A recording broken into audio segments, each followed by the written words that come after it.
नमस्कार दोस्तों, आपका स्वागत है योगेश महाजन लीगल चैनल पर। योगेश महाजन लीगल चैनल पर हम आपको प्रस्तुत करेंगे नवीनतम सुप्रीम कोर्ट के फैसलों और विभिन्न अन्य न्यायालयों के फैसलों पर और विधि ज्ञान को प्रसारित करने का प्रयास करेंगे। इस चैनल पर हम न्यायिक फैसलों के महत्व को समझाने और विधि समझौतों की युक्तियों को समझाने का प्रयास करते हैं। हमारा मकसद है कानून और न्याय के क्षेत्र में ज्ञान को आपके पास पहुंचाना, तो कृपया हमारे चैनल को सब्सक्राइब करें, घंटी आइकन दबाएं, वीडियो को लाइक और शेयर करें। तो माननीय सुप्रीम कोर्ट ने 6 नवंबर 2023 को एक जजमेंट है वो प्रोनाउंस की है, जो कि क्रिमिनल अपील नंबर 866 ऑफ 2011, और इसमें अपीलेंट्स वर्सेस स्टेट ऑफ कर्नाटका ये केस है।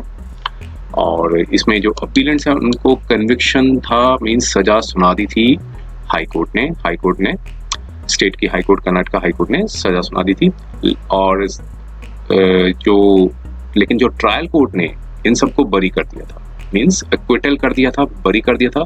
स्टेट ने आगे अपील डाली थी हाई कोर्ट में। हाई कोर्ट ने जो स्टेट की जो अपील है वो पार्शियल अलाउ कर दी थी।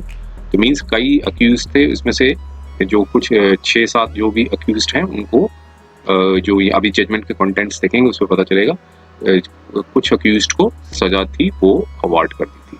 तो सजा थी वो 4 साल तक की इम्प्रिजनमेंट थी, वो अवार्ड की थी।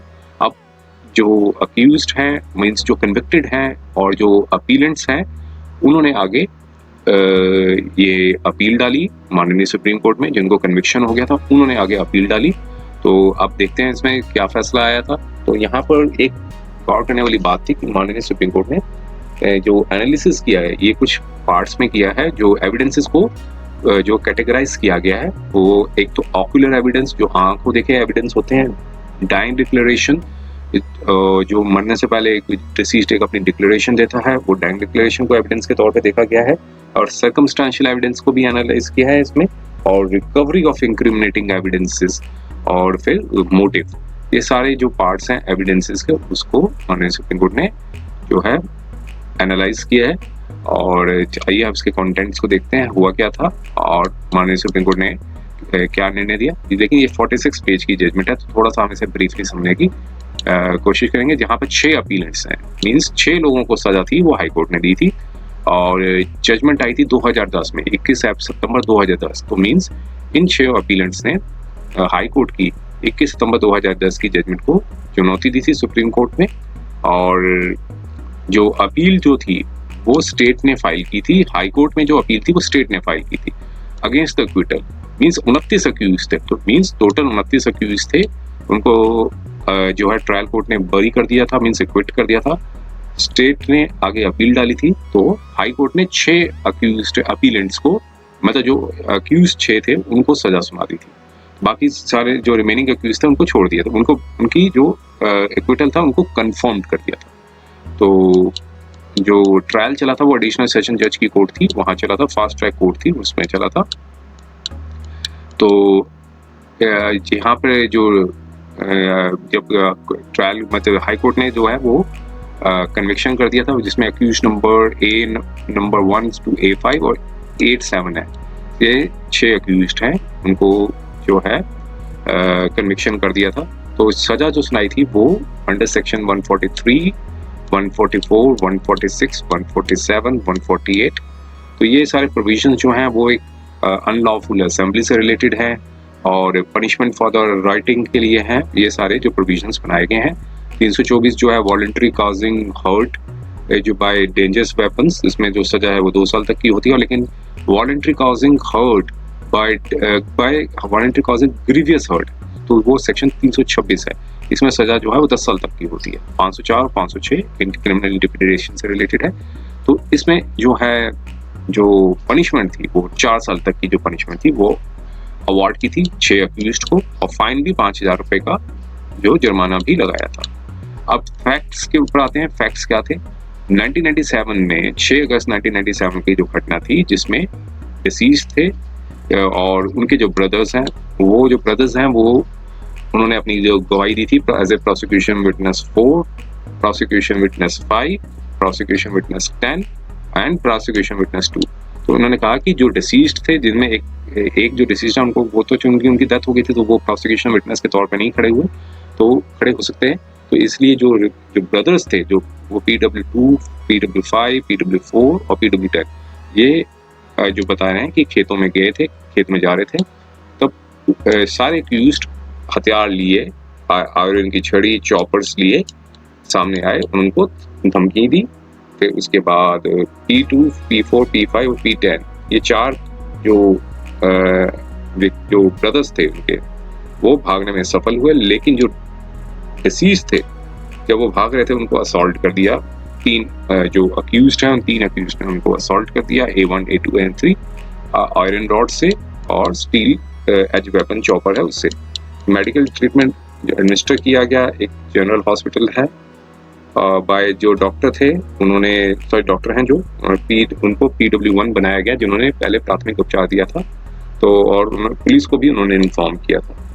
और उसके बाद PW19 जो है वो सब इंस्पेक्टर थे, उन्होंने स्टेटमेंट रिकॉर्ड की थी एग्जिबिट P1 की। तो जो डॉक्टर की जो स्टेटमेंट ली थी P1 की, तो फिर उसके बेसिस पे FIR जो है वो रजिस्टर्ड हुई थी। क्राइम, उनकी जो क्राइम संख्या नंबर है 1997 अंडर सेवरल पीनल प्रोविजंस, कई पीनल प्रोविजंस में FIR थी, वो रिकॉर्ड की गई थी। इन्वेस्टिगेशन हुई, चालान फाइल किया गया, और जो केस है वो एडिशनल सेशन जज की जो presiding officer fast track court है, उनकी कोर्ट में लगा। सब एक्यूज ने अपने चार्जेस को इनकार कर दिया, डिनाई कर दिया, और चार्जेस लगे थे 120B means criminal conspiracy, unlawful punishment for unlawful assembly, 302 जो है पनिशमेंट फॉर मर्डर, और सेक्शन 149। तो उन्होंने फिर ट्रायल जो है वो फेस क्लेम किया कि हम ट्रायल फेस करेंगे। अक्यूज नंबर 6 से 8 ने जो थे, उनकी जो मृत्यु हो गई ट्रायल के दौरान, तो इसलिए प्रोसीडिंग्स थी उनकी अबेटेड हो गई, मींस खत्म हो गई, निरस्त कर दी गई। अब ट्रायल कोर्ट ने अपनी फाइंडिंग्स दी। फाइंडिंग्स ये थी कि प्रोसिक्यूशन को प्रूव करने थे चार्जेस, तो उन्होंने 28 विटनेसेस हैं वो एग्जामिन किए, 24 डॉक्यूमेंट को एग्जिबिट किया, और फिर 3 मटेरियल ऑब्जेक्ट्स थे, और लेकिन अक्यूज ने कोई अपना एविडेंस नहीं लिया।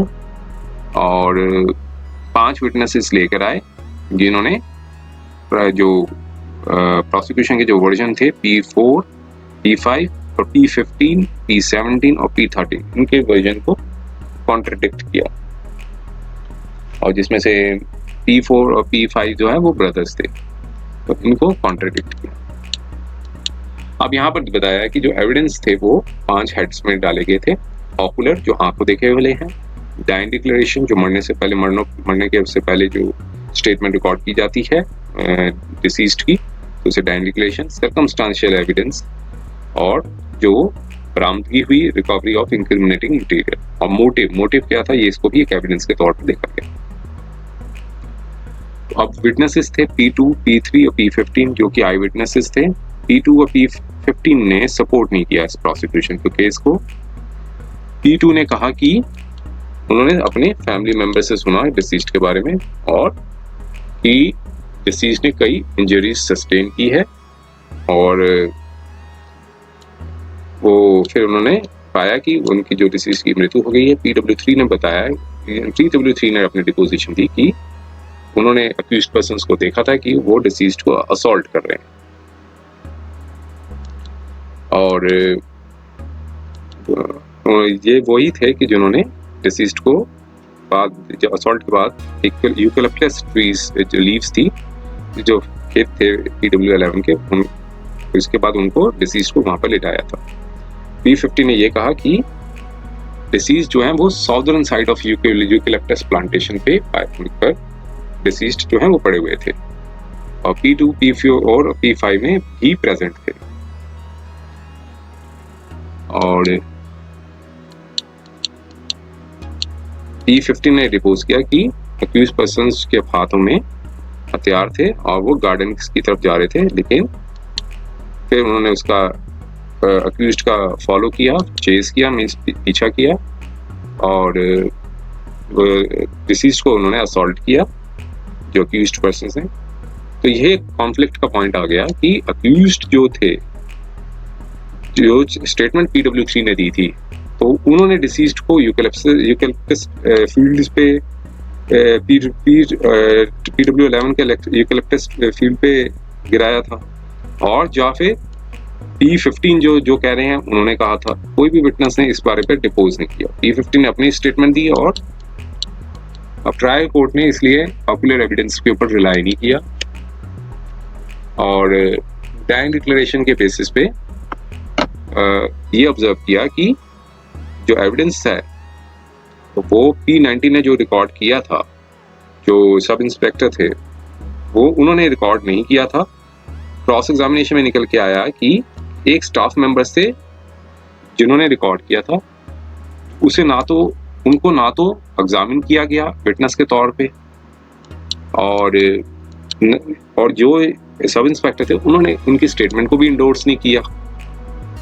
तो मेडिकल एविडेंस जो फर्निश्ड किया गया था, P1 ने एडमिट किया कि किसने जो इंजरीज जो हुई थी, वो इंजरीज के बारे में किसने बताया था, इंजर्ड पर्सन है या फिर जो पर्सन लेकर आए थे हॉस्पिटल में। तो अब साथ में ये भी बताया कि PW1 ने जो स्टेटमेंट बताई थी कि कई लोग मौजूद थे जब इंजर्ड को जो डिसीज्ड को numerous person were present with the injured, deceased के समक्ष कई व्यक्ति प्रेजेंट थे। इससे ट्रायल कोर्ट को लगा कि सीवियर इंजरीज थी, हेड इंजरीज थी, तो वो पोजीशन में नहीं थे कि स्टेटमेंट दे सके। तो अदर्स पर्सन जो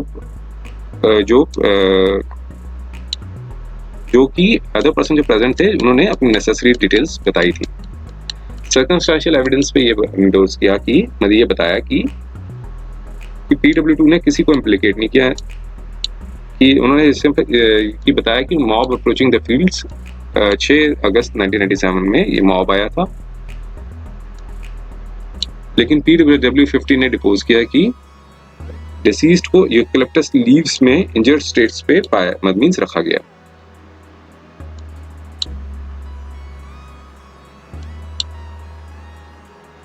तो इस साथ में कहा कि ये केस उनका नहीं है कि डिसीज ने इन्फॉर्म किया हो कि किसने इंजरीज डिसीज को दी थी।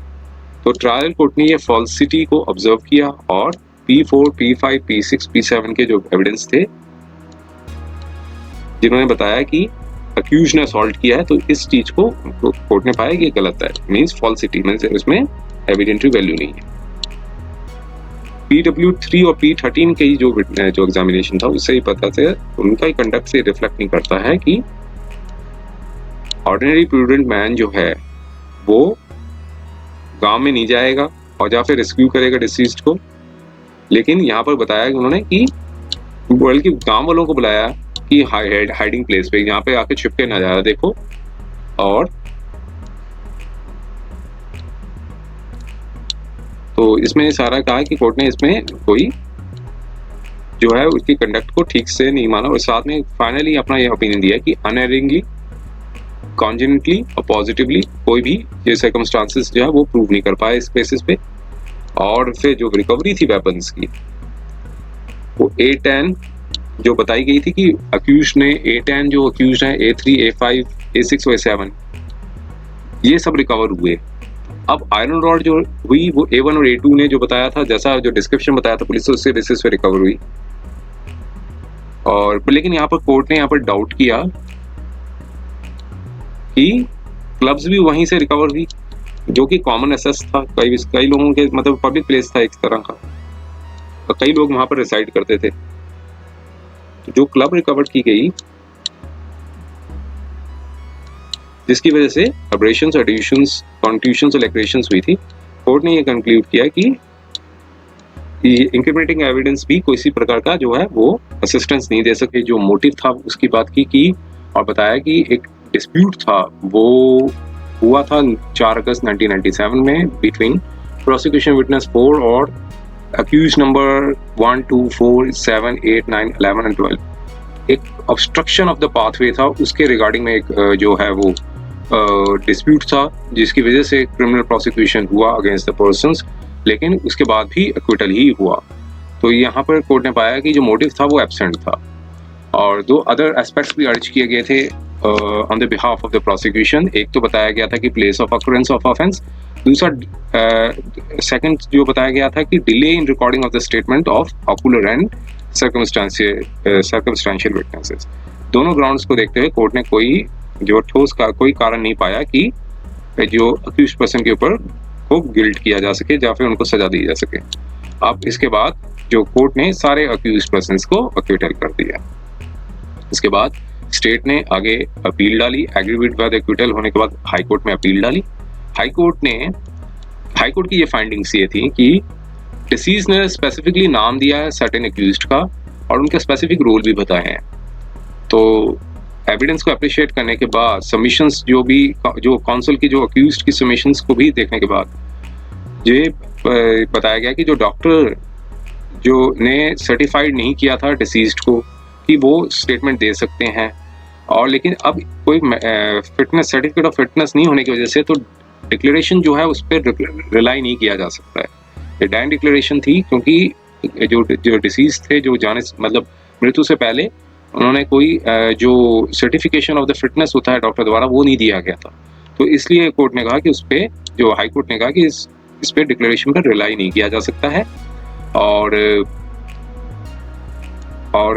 जो अब यहाँ पर स्टेट के जो काउंसिल ने बताया कि जो डाइन डिक्लेरेशन है उससे जो है वो सजा हो सकती है, मतलब उसकी वजह से सजा मिलनी चाहिए अक्यूज नंबर 1 से लेकर 7 तक के।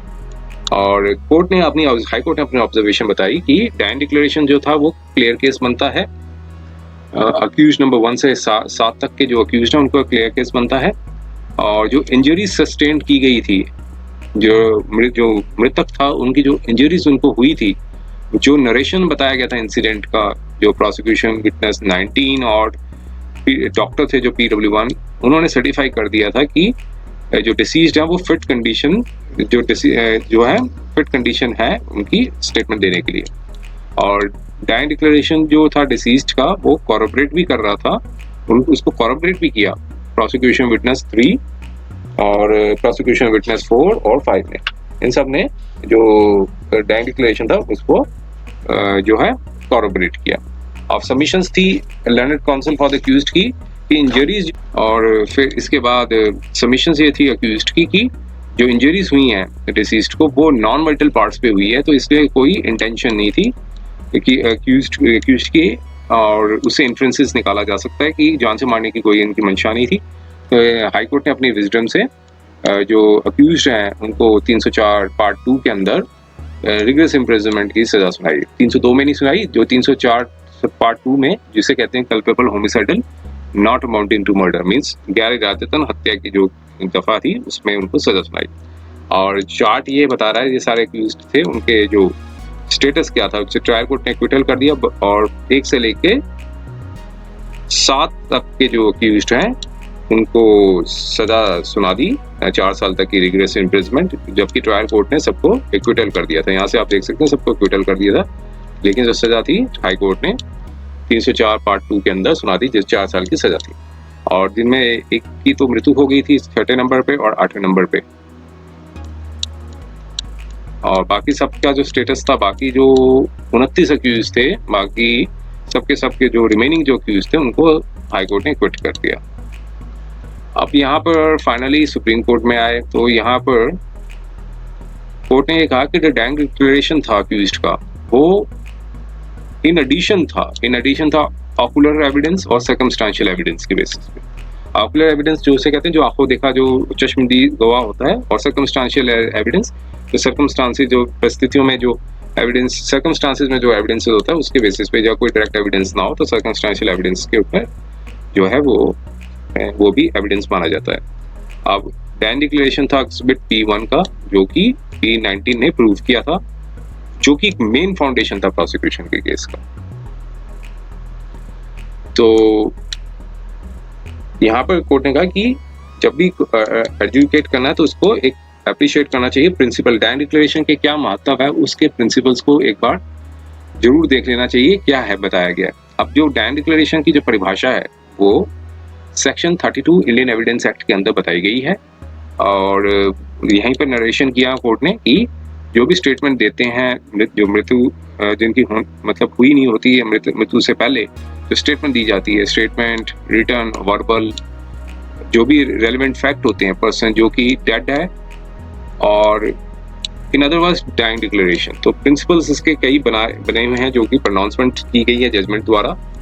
डाइंग डिक्लेरेशन को समराइज किया गया है, उसके अंदर बताया गया है, एक जो डेफिनेशन बताई गई है कि कोई भी व्यक्ति होता है मृत्यु से पहले, मीन्स मेकर से पहले मीन्स विधाता से मिलने से पहले झूठ नहीं बोलता है। तो ये प्रिंसिपल है एक डाइंग डिक्लेरेशन का। तो उन सबको यहाँ पर कई जजमेंट्स थे उनको कोट किया और बताया, जैसे Lakshman versus state of Maharashtra का केस था। कॉन्स्टिट्यूशनल बेंच ने जो अपनी ऑब्जर्वेशन दी थी तो उसका यहाँ पर नरेट किया। और डाइंग डिक्लेरेशन जो था वो एक एडमिसिबल है सेक्शन 32 इंडियन एविडेंस एक्ट के तहत। किस सर्कमस्टांसेस पे स्टेटमेंट डिस्कस की गई, डिस्क्लोज की गई, तो इसका एक प्रॉक्सिमेट रिलेशन होना जरूरी है जो एक्चुअल अकरेंस के साथ। तो जो भी एक्चुअली कोई वारदात हुई है उसके साथ जब तक कोई प्रॉक्सिमेट रिलेशन नहीं बनेगा तब तक डाइंग डिक्लेरेशन का महत्व नहीं रह जाता है। तो प्राइवी काउंसिल थे, काउंसिल ने जो जजमेंट दी थी एक पकाला नारायणा स्वामी वर्सेस एम्परर की, मीन्स आज़ादी से पहले की ये जजमेंट थी, उसको भी कोर्ट किया कोर्ट ने। और एक जो रिसेंट जजमेंट है जो सर्कमस्टेंशियल एविडेंस पे भी काफ़ी जो है रेफर किया जाता है, श्रद्धा बिरदीचंद सरदा वर्सेस स्टेट ऑफ महाराष्ट्र, इसमें भी principles of application of section 32 को भी डिस्कस किया गया था। उसका नोट किया यहाँ पे, नोट मतलब उसको यहाँ पे कोट किया जो पैरा नंबर 21 के अंदर बता रखा था उस जजमेंट का। अब यहाँ पे कोर्ट ने बताया कि काफी जजमेंट आ रखी हैं इसकी डाइंग डिक्लेरेशन की, जो कि जो डाइंग डिक्लेरेशन के बेसिस पे अगर कोई कॉन्फिडेंस इंस्पायर होता हो तो वो भी sole basis of the conviction हो सकता है। डाइंग डिक्लेरेशन के आधार पर भी सजा है वो सुनाई जा सकती है। तो एक रेफरेंस दिया गया Kushal Rao versus state of Bombay और Suresh Chandra Jana versus state of West Bengal की जजमेंट थी। तो जो स्टेटमेंट थी वो फुली सेटिस्फाइड करनी चाहिए कोर्ट को कि कॉन्फिडेंस का जो कोर्ट है उसको सेटिस्फाई करनी जरूरी है।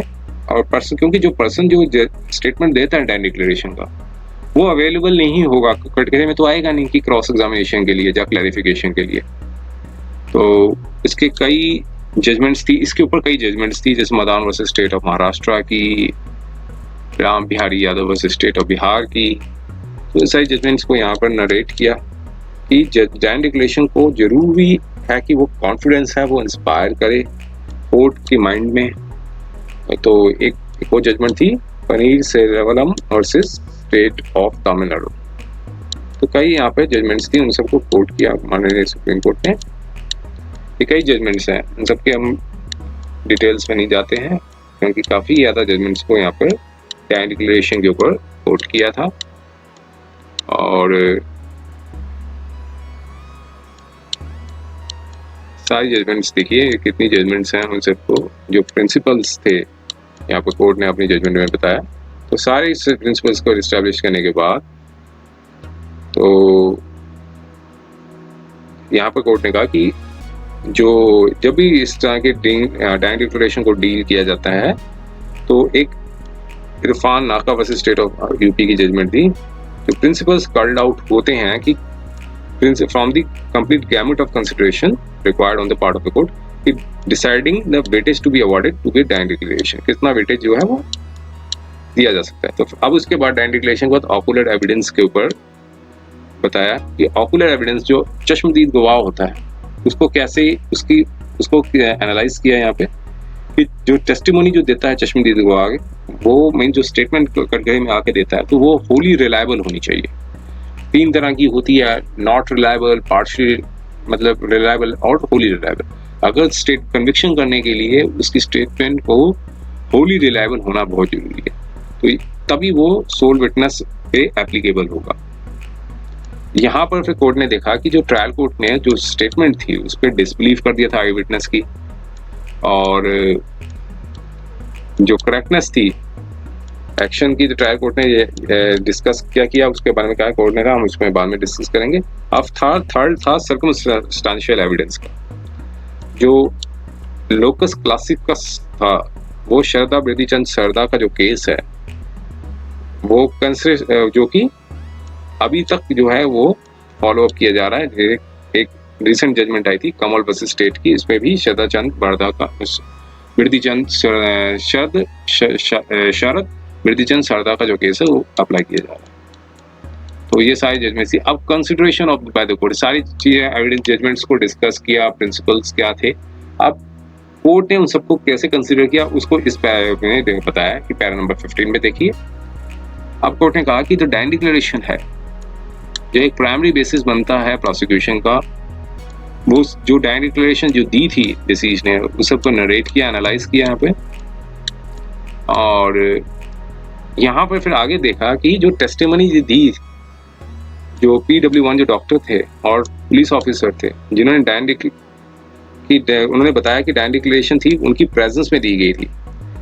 P1 जो डॉक्टर थे उन्होंने कहा कि जब पुलिस ने जब स्टेटमेंट रिकॉर्ड की थी इंजर्ड की, मैं उस समय मौजूद था और मैंने उस स्टेटमेंट को इंडोर्स किया था, और उसको जो इंडोर्स किया था जहाँ सिग्नेचर थे एग्जिबिट P1 था उसको मार्क किया गया, और एग्जिबिट P1 जो P1A जो है कहा कि वो मेरे इंडोर्समेंट के सिग्नेचर है, उसको जहाँ इंडोर्स किया वहाँ पे उनको मार्किंग की गई, और एग्जिबिट P1B था उन्होंने कहा कि यहाँ मेरे सिग्नेचर है। तो इंडोर्समेंट को भी रिकॉग्नाइज किया गया एक टर्म के साथ, और सिग्नेचर थे उसको एग्जिबिट P.1 सब पार्ट बी को उसको सिग्नेचर को मार्क किया गया। और PW19 थे उन्होंने कहा, उन्होंने अपनी स्टेटमेंट दी कि मैं हॉस्पिटल में की तरफ भागा और इंक्वायर किया है जो इंजर्ड थे in the presence of doctor, और फिर स्टेटमेंट को रिकॉर्ड किया, और जो स्टेटमेंट जो मार्क की गई है वो एग्जिबिट P1 है, और सिग्नेचर जो है एग्जिबिट जो PW19 है जो इन्वेस्टिगेटिंग ऑफिसर है उनके जो कहा कि जो सिग्नेचर है एग्जिबिट P1B है, डॉक्टर ने भी उस स्टेटमेंट पे साइन की थी। अब कोर्ट ने आगे कहा कि रिकॉर्ड से निकल के आता है कि जो टेस्टिमनी थी P19 की बेशक वो साइन की गई थी dying declaration by the deceased, लेकिन क्रॉस एग्जामिनेशन से ये निकल के आता है कि इन्होंने खुद जो है वो स्टेटमेंट नहीं लिखी थी। तो P1 के यहाँ पे उसकी ऑब्जर्वेशन थी क्रॉस एग्जामिनेशन की, वो यहाँ पर रिप्रोड्यूस की कंटेंट्स थे एग्जिबिट P1 के, वो ये बताते थे कि मेरी हैंड राइटिंग में नहीं है, और डॉक्यूमेंट जो है वो मेरे इंडोर्समेंट नहीं है। अब किसने लिखा था डॉक्यूमेंट में ये नहीं मेंशन किया गया इसमें। तो री एग्जामिनेशन में भी ये बताया कि जो हैंड राइटिंग थी एक व्यक्ति हैं जो स्टाफ है उनकी थी, और उन्होंने स्टेटमेंट थी डिसीज्ड की ली थी जो कि मुझे बताया गया, और सिंस जो डिसीज्ड में इंजरीज हुई थी राइट हैंड पे तो वो पोजीशन में नहीं थे कि वो उसको साइन कर सकें। तो PW1 ने जो अपनी डाइन डिक्लेरेशन थी वो भी यहाँ पर मेंशन किया। अब यहाँ पर कोर्ट ने कहा किसने रिकॉर्ड की थी फिर ये डिक्लेरेशन को, क्या नाम था उनका, क्या डेजिग्नेशन था, अगर वो पुलिस के पर्सनल थे, ये हमेशा ये अनस्टेट किया गया बाय हर, क्योंकि जो विटनेस थे उन्होंने टेस्टिफाई नहीं किया कि करेक्टनेस है कि या फिर कंटेंट्स को जो है वो जो सही है कि गलत है, ये ऐसा उसमें मतलब उसको उनको वेरीफाई नहीं किया, टेस्टिफाई नहीं किया। सिर्फ ये टेस्टिफाई किया कि जब रिकॉर्ड की गई थी तो कई पर्सन्स थे उस आमने सामने, कई उस जगह पे कई पर्सन्स थे। तो ये वो पर्सन्स थे कि अदर पर्सन थे, ये हमेशा बात जो है अनक्लियर थी। 20 पर्सन्स क्या उन पर्सन्स को एग्जामिन किया गया ये भी अननोन है। और डाइन डिक्लेरेशन जो थंब इंप्रेशन था डिसीज्ड का, डाइन डिक्लेरेशन में थंब इंप्रेशन था डिसीज्ड का, लेकिन ये केस प्रोसिक्यूशन का नहीं है कि डिसीज्ड इलिटरेट था। डॉक्टर ने भी कहीं नहीं कहा कि इंजर्ड था, जो डॉक्टर ने भी ऐसा कुछ नहीं बताया कि इंजर्ड जो है वो कंडीशन में नहीं था कि कंडीशन में था कि वो साइन कर सके। तो थंब इंप्रेशन क्यों लिया गया ये एक मिस्ट्री थी, ये सीरियस डाउट बनता है authenticity of correctness of declaration के ऊपर। तो आगे कोर्ट ने कहा कि जिन्होंने लिखा था उनका तो एग्जामिनेशन हुआ ही नहीं, और ना ही ट्रायल कोर्ट ने, हाई कोर्ट ने इसके ऊपर जो है बताया कि क्या पर्टिकुलर रीजन था। तो यहाँ पर कोर्ट ये पाती है कि ओरिजिनल डायन डिक्लेरेशन थी वो खो चुकी है, इसलिए अवेलेबल नहीं है। और प्रोसिक्यूशन जो एक जजमेंट आई थी, सॉरी इसमें नहीं बताया कि एक जजमेंट आई थी सुधाकर की, उस जजमेंट में कोर्ट ने पाया था कि अगर डायन डिक्लेरेशन खो जाए, अवेलेबल ना हो, तो प्रोसिक्यूशन जो है वो एक सेकेंडरी एविडेंस ला सकता है सपोर्ट करने के लिए।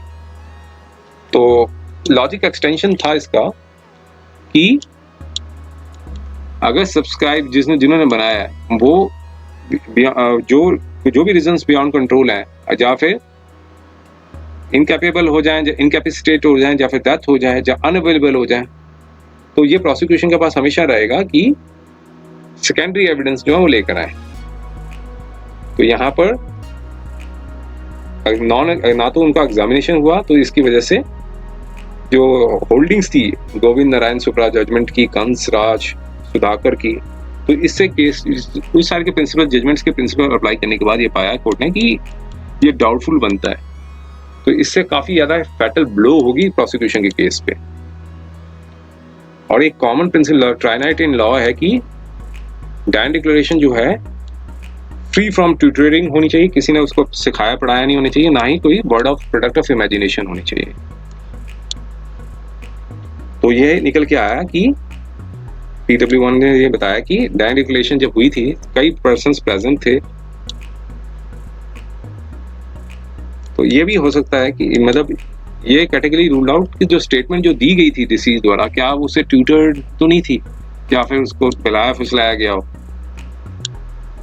तो ये सारा डिक्लेरेशन के ऊपर था। अब यहाँ पर बताया कि प्रोसिक्यूशन ने अक्यूज्ड को एस्टेब्लिश करने के लिए, मतलब क्राइम को जो गिल्ट एस्टेब्लिश, अक्यूज्ड का गिल्ट एस्टेब्लिश करने के लिए ऑकुलर एविडेंस के ऊपर भी जो है सहारा लिया, और कई न्यूमरस इंडिपेंडेंट विटनेसेस लिए। और लेकिन PW2 ने सपोर्ट नहीं किया प्रोसिक्यूशन को, जो प्रोसिक्यूशन विटनेस 2 थे उन्होंने सपोर्ट नहीं किया, जबकि वो क्लियर हॉस्टाइल हो गए। क्रॉस एग्जामिनेशन एक्सटेंसिवली हुआ, और उसके बाद ये निकल के आया कि 50-60 लोग थे जो गांव की डायरेक्शन से आए थे जमीन की तरफ, और उनको देख के मैं गांव की तरफ चला गया। और उसके बाद जो घर की महिलाएं आई, उन्होंने बताया कि डिसीज्ड को हॉस्पिटल लिया जा रहा है और उनकी इंजरीज हुई हैं।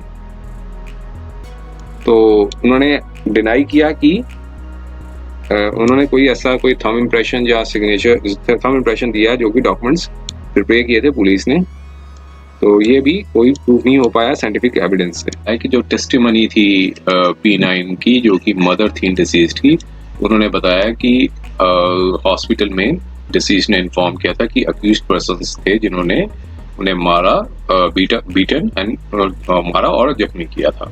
और लेकिन ये किसी प्रकार से हेल्प नहीं किया जा सकता प्रोसिक्यूशन के केस को, और क्योंकि ये सिर्फ जो गवाही जो दी गई है वो हेयर से के हिसाब से दी गई है। तो ये इसमें और ना ही जो है पुलिस द्वारा इन्वेस्टिगेशन में इसको नोट में लाया गया था। तो ये या तो फिर ये कोर्ट ने कहा या तो ये सिर्फ इम्प्रूवमेंट हो सकती है या फिर एग्जेजरेशन हो सकती है, इम्प्रूवमेंट और एग्जेजरेशन हो सकती है। तो सिमिलरली जो टेस्टिमनी जो P10 ने बताया है जो कि वाइफ ऑफ डिसीज थी, वो भी उसी का भी सेम इफेक्ट के तौर के हिसाब से देखा जाएगा इसे। और टेस्टिमनी थी P11 और P12 की, उसका भी कोई कॉन्सिक्वेंस नहीं है क्योंकि ये विटनेस नहीं थे। अकरेंस जहाँ वारदात हुई थी तब वहाँ पर ये विटनेस नहीं थे। इंसिडेंट के दौरान जो इवेंट हुआ था, ऑकरेंस हुई थी, वहाँ पर इन्होंने कोई अपनी आंखों से या कोई विटनेस से तौर पे नहीं देखा था। PW3 ने कहा था कि 25 से 30% थे जो कि डिसीज्ड के समक्ष आए थे, और P5, P7 और P6 और P12 थे जो कि लैंड में काम कर रहे थे, गांव के पास जो जमीन थी उसमें काम कर रहे थे। तो यहाँ पर उन्होंने बताया कि उन्होंने डिसीज्ड को हॉस्पिटल में लेके गए थे, लेकिन क्रॉस एग्जामिनेशन में ये क्वेश्चनिंग जब पूछी गई तो फिर उन्होंने ये इवेंट्स को रिकलेक्ट किया और जो कि फेटफुल जिस दिन ये वारदात हुई थी, तो ये सारे के सारे जो क्रॉस एग्जामिनेशन में निकल के आया ये काफी वेग था, तो इसलिए उनको 3 टाइम एग्जामिनेशन करना पड़ा, थ्राइस टाइम 3 दफा एग्जामिनेशन करना पड़ा। और ये निकल के आया कि न्यूमरस एस्पेक्ट्स पे कि विटनेस जो है जो कोर्ट में बताया वो इन्वेस्टिगेटिंग अथॉरिटीज के समक्ष में वो सब डिपोजिशन वो सब गवाही जो है वो नहीं दी थी। और ये उन्होंने बताया था कि यूकेलिप्टस का जो ट्री था जहाँ डिसीज्ड को रखा गया था, लेकिन टेस्टिमनी में नहीं आया कि किसने जो है अक्यूज्ड किसने मतलब जो बताया कि पर्टिकुलर स्पॉट पे किस अक्यूज ने रखा था उसे। तो अब यहाँ पर फिर P4 की जो बात बताई, जो ब्रदर थे डिसीज्ड के, और इंसिडेंट के दौरान जो बताया गया 4 अगस्त 1997 में, तो उन्होंने बताया कि एक झगड़ा हुआ था और जो एक रास्ते के बीच में एक झगड़ा हुआ था और जो कि P4 और एक और व्यक्ति थे उनके बीच में हुआ था, तो जो कि फेटफुल डे में हुआ था। और उन्होंने टेस्टिफाई किया कि 25 से 30 लोग हथियार लेके, चेन, स्टिक्स और सिकल्स लेके जो है लैंड में आए थे और जहां वो लोग काम कर रहे थे। तो फिर जब वो जाने लगे, आज में ये बताया कि जब वो जाने लगे 10 से 15 मिनट बाद, तो डर के मारे तो फिर आर्म्ड वेपन्स, ये आर्म्ड ग्रुप्स ऑफ वेपन्स थे जिसमें P6 भी प्रेजेंट थे डिसीज पर्सन के समक्ष। तो यहाँ पर टेस्टिफाई किया कि एनिमिटी थी बिटवीन दीज पर्सन्स और फैमिली ऑफ द डिसीज्ड, इनके बीच में एक प्रकार की द्वेष था फैमिली, डिसीज्ड की फैमिली का और अक्यूज्ड पर्सन्स के बीच में। और साथ में ये बताया कि ये फॉल्स था कि ब्रदर को असॉल्ट करने के बाद सर्टेन पर्सन्स ने डंप कर दी थी, मतलब in the land of P11 की जो लैंड पे उनको डंप कर दिया था, तो गाड़ दिया था। तो ये चीज बताया है। फिर P15 ने अपनी टेस्टिमनी में बताया कि जब वो रिटर्न कर रहे थे तो यूकेलिप्टस प्लांटेशन के बाद जब वो जो रिटर्न कर रहे थे तब उन्होंने पाया कि जो अक्यूज्ड हैं वो इंजर्ड स्टेट पे हैं और southern side of the plantation, जो गार्डन के जो साउदर्न साइड पे गिरे पड़े हैं। तो P4 और P5 भी प्रेजेंट थे। तो ये सारी उनकी जो टेस्टिमनी को कोर्ट ने बहुत जो है लेवल पे इवेल्युएट किया, काफी लंबा ज्यादा बन रही है जजमेंट। तो ये सारी टेस्टिमनी को यहाँ पर सारा कुछ जो है एग्जामिनेशन, क्रॉस एग्जामिनेशन के बाद यहाँ पर कोर्ट ने यहाँ पर अपना फर्स्ट निर्णय दिया कि हम यहाँ पर कंसिडर ऑफ व्यू में नहीं निकल के आए हैं कि विटनेस ने जो है वो जो है सच्चाई बयान की है। और क्रॉस एग्जामिनेशन भी देखा गया टेस्टिमनी का, तो यहाँ पे पाया गया कि जो टेस्टिमनी था वो उसमें कॉन्फिडेंस नहीं निकल के आ रहा है। तो ये भी नहीं पता चल रहा है कि कि पुलिस ने इन्वेस्टिगेशन की थी स्पॉट पे, तब उसके ब्रदर वहां पर गिरे पड़े थे। तो ये सारा पूरा बताया कि ये पुलिस ने जो अपनी जो स्टेटमेंट दी थी उसमें काफी कुछ जो है भिन्नताएं थी। तो यहाँ से कोई जो टेस्टिमनी में कोई कॉन्फिडेंस है वो निकल के नहीं आ रहा है। और जो उनके जो ब्रदर थे, और फिर साथ में बताया कि टेस्टिमनी P5 की थी, उन्होंने भी सिमिलर लाइन पे बताया जो P4 ने बताया था। तो ये साथ में ये ऐड किया कि अक्यूज्ड पर्सन्स जो हैं आर्म्ड के साथ आए थे। तो फिर उन्होंने एक और बताया कि चिल्ला रहे थे कि पकड़ लो और नहीं तो हम उनको मार देंगे। तो ये सब बातें भी उन्होंने ऐड की हैं इसमें। तो यहाँ पर ये क्रॉस एग्जामिनेशन में जो उन्होंने एडमिट किया कि काफी उन्होंने ज्यादा इम्प्रूवमेंट्स की है।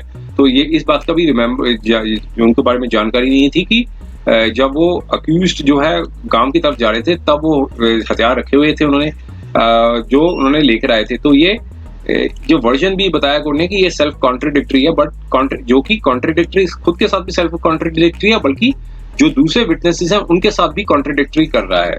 तो ये सारे विटनेस के जो एग्जामिनेशंस थे, काफी विटनेसेस थे, उन सबके एग्जामिनेशन के बाद अब यहाँ पर कोर्ट ने अपना लीगल ओपिनियन ये दिया कि जो आई विटनेस को देखा जाए तभी बिलीव किया जा सकता है कि जब वो स्टर्लिंग क्वालिटी का हो। एक जजमेंट आई थी Rai Sandeep versus government state of NCT of Delhi. अगर उसमें कहा कि स्टर्लिंग विटनेस का मतलब ये बताया गया, एक जजमेंट है इसकी कि कोई भी अगर विटनेस हो, अगर एक सोल विटनेस ही क्यों ना हो, लेकिन वो किसी लेवल पे भी, किसी एक्सटेंट पे भी अगर क्रॉस एग्जामिनेशन बेयर कर लेता है, और जरा भी चेंज नहीं रहता फ्रॉम इन्वेस्टिगेशन से लेके चार्जशीट जब फाइल होती है और उसके बाद जब एग्जामिनेशन चीफ होते हैं, क्रॉस एग्जामिनेशन में सारे लेवल पे वो अपनी कंसिस्टेंसी दिखाता है, तब उसको स्टर्लिंग विटनेस कहते हैं। तो चाहे जितने लेवल पे उसको क्रॉस एग्जामिनेशन कर लिया जाए तो तभी उसको ही उसके बयान के बेसिस पे ही जो है वो कोर्ट जो है वो निर्णय दे सकती है। तो यहाँ पर राय जो जजमेंट थी उसके ऊपर उन्होंने यहाँ पर साइटेशन दिया, लेकिन यहाँ के जो विटनेसेस थे उनमें कोर्ट ने पाया कि काफी ज्यादा इंप्रूवमेंट्स है, एग्जैजरेशंस किए जा रहे हैं और कॉन्ट्राडिक्टरी, खुद के साथ भी कॉन्ट्राडिक्टरी है बल्कि दूसरे विटनेसेस के साथ भी कॉन्ट्राडिक्टरी है। तो ये यहाँ पर सारे डिस्कशंस करने के बाद ये बताया कि क्वालिटीज ऑफ स्टर्लिंग विटनेसेस होनी चाहिए, लेकिन किसी भी विटनेसेस को जो प्रोसिक्यूशन ने यहाँ पर प्रस्तुत किए थे वो क्वालिफाई नहीं कर पाया। स्टर्लिंग विटनेस का जो स्टैंडर्ड है उसमें किसी लेवल पर वो क्वालिफाई नहीं कर पाया। कॉन्ट्रडिक्शंस एंड इनकंसिस्टेंसीज थी उनकी सारी, और जितनी भी स्टेटमेंट उन्होंने दी थी और जो कि अनरिलायबल है, और इसके बेसिस पे डिस्कशन करने के बाद यहाँ पर फिर अब P10 और P11 के जो विटनेस थे इंडिपेंडेंटली उनको भी एग्जामिन किया, और P5 को जो कि क्लासिफाई किया गया था सर्कमस्टांशियल विटनेस था उनको भी कोर्ट ने एग्जामिन किया। P10 ने अपनी स्टेटमेंट बताई थी, उसने कहा था कि ग्रुप ऑफ पर्सन्स थे जो मैंने देखा, फिर मैंने उसके बाद उसी डायरेक्शंस में चला गया और फिर डिसीज्ड की आवाज सुनी और काफी इंजरीज आई, मतलब उनको काफी ज्यादा इंजरीज हुई थी, और फिर इसके बाद मैं हॉस्पिटल गया, वहां पर डिसीज ने कहा कि जो अपीलेंट का नाम लिया और फिर कहा कि और साथ में जो कुछ लोग आए थे उन्होंने उनको असॉल्ट किया था, लेकिन वो उस प्लेस पे कभी नहीं गए जहां डिसीज्ड पड़े हुए थे और जहां फिर ब्रदर्स को इंजरीज हुई थी। लेकिन यहाँ पर भी कोर्ट ने उसके जो इंडिपेंडेंट विटनेस थे वहां पे यही पाया कि ये हेयर से विटनेस है, मीन सुन के और बता रहे हैं, सुन के बोल के बता रहे हैं, तो उसे हेयर से विटनेस कहा जाता है। तो सर्कमस्टांसेस यहाँ पर मेंशन करने के बाद ये कोर्ट ने पाया कि कंक्लूसिवली प्रूफ पॉइंट करता है, कोई भी कंक्लूसिव पॉइंट नहीं करता कि जिससे साबित हो सके कि अक्यूज ने ही एक जो कार्य ऑफेंस किया है, सजा दी, मतलब जो इसको जो मींस कोई ऑफेंस किया, तो ऐसा में कोई कंक्लूसिवली गिल्ट नहीं साबित कर पा रहा है, कोई भी विटनेस जो है वो साबित नहीं कर पा रहा है। तो सारे विटनेसेस को देखना एग्जामिन करने के बाद P15 का भी जो था उन्होंने ये बताया कि 25 से 30 जो लोग आ रहे थे, तो उनका डिस्क्रिप्शन जो है वो नहीं बता रहा कि जो इंडिकेट कर सके कि अक्यूज पर्सन जो है वो गिल्टी है। तो सारे विटनेसेस P4 और सारे विटनेसेस को एग्जामिन करने के बाद सर्कमस्टांशियल एविडेंसेस में भी कोर्ट ने कोई जो है वेटेज नहीं पाया। और फिर रिकवरी का जो बात बताई थी कि जो रिकवरी भी कि जो ट्रायल कोर्ट ने भी इस बात में माना कि जो रिकवरी हुई थी वेपन्स की वो भी एक पब्लिक प्लेस पे, मतलब ऐसी जगह प्लेस पे हुई थी जहां कोई भी लोग जा सकते थे, असेस हो सकते थे। तो इसमें एक जो डिस्कवरी जब भी की जाए, जब पुलिस की कस्टडी में कोई भी व्यक्ति हो, तो एक कंडीशन होती है, रिक्वायरमेंट होती है सेक्शन 27 इंडियन एविडेंस एक्ट की, जो कि वो जो इंफॉर्मेशन मिलती है वो और वो वहां से जो है डिस्कवरी की जाए, तो फिर जब पर्सन कस्टडी में हो तब फिर वही इंफॉर्मेशन जो है वो वैलिड मानी जाती है। जो कंडीशन जो डिस्कस की गई थी, एक जजमेंट आई थी Pulukuri Kottaya versus king emperor की और Mohammed Imtiyazullah versus state of Maharashtra की, उस जजमेंट को यहाँ पर कोट किया और यहाँ पर बताया कि जो 3 कंडीशंस थी वो अपीयर्स टू बी मेट, लेकिन ट्रायल कोर्ट ने पाया कि डिस्कवरी जो थी वो एक पब्लिक प्लेस से की गई थी और जो उस एरिया से की थी जहां दूसरे लोग व्यक्ति भी रह रहे थे। तो ये इस पेज पे इस जो ट्रायल कोर्ट की जो अप्रोच थी वो एकदम करेक्ट थी। और इसके बाद फिर दूसरी जजमेंट्स भी थी, Jaikam Khan versus state of UP की, उस जजमेंट को भी यहाँ पे कोर्ट किया और यहाँ पर फाइनली यही पाया कि जो टेस्टिमनी थी वो P15 की वो साफ बताती है कि डिस्कवरीज जो हुई थी, जो स्टिक थी जो बताई गई थी, जो A10 ने जो स्टिक बताई थी वो एक यूकेलिप्टस स्टिक थी जो कि यूकेलिप्टस ट्री से पाई जाती है और यूकेलिप्टस प्लांटेशन से पाई जाती है और ये पब्लिक प्लेस पे पाई गई थी और जो कि 1 हफ्ते के बाद, और सेकंड और थर्ड स्टिक जो है वो आधा किलोमीटर के बाद पाई गई थी जो कि एक झाड़ी में पाई गई थी। तो जो कि एक पब्लिक एसेस जहाँ पे कोई भी व्यक्ति जा सकता है। तो 2 फर्दर स्टिक्स जो भी रिकवर की गई थी, जो A6 और A7 ने जो अब जब कस्टडी में थे तब उन्होंने अपनी डिस्क्रिप्शन दिया था, तो वो भी एक पब्लिक प्लेस से ही पाई गई थी। और आयरन चेन जो प्रोड्यूस की गई थी A1 और A2 से के घर से बरामद हुई थी, वहां पर कोर्ट ने कहा ये पॉसिबिलिटी से इसको नकारा नहीं जा सकता कि अदर ऑक्यूपेंट्स भी उस घर में रह रहे थे, तो जो इसके लिए अक्यूज्ड को A1 और A2 को रिस्पॉन्सिबल नहीं ठहराया जा सकता।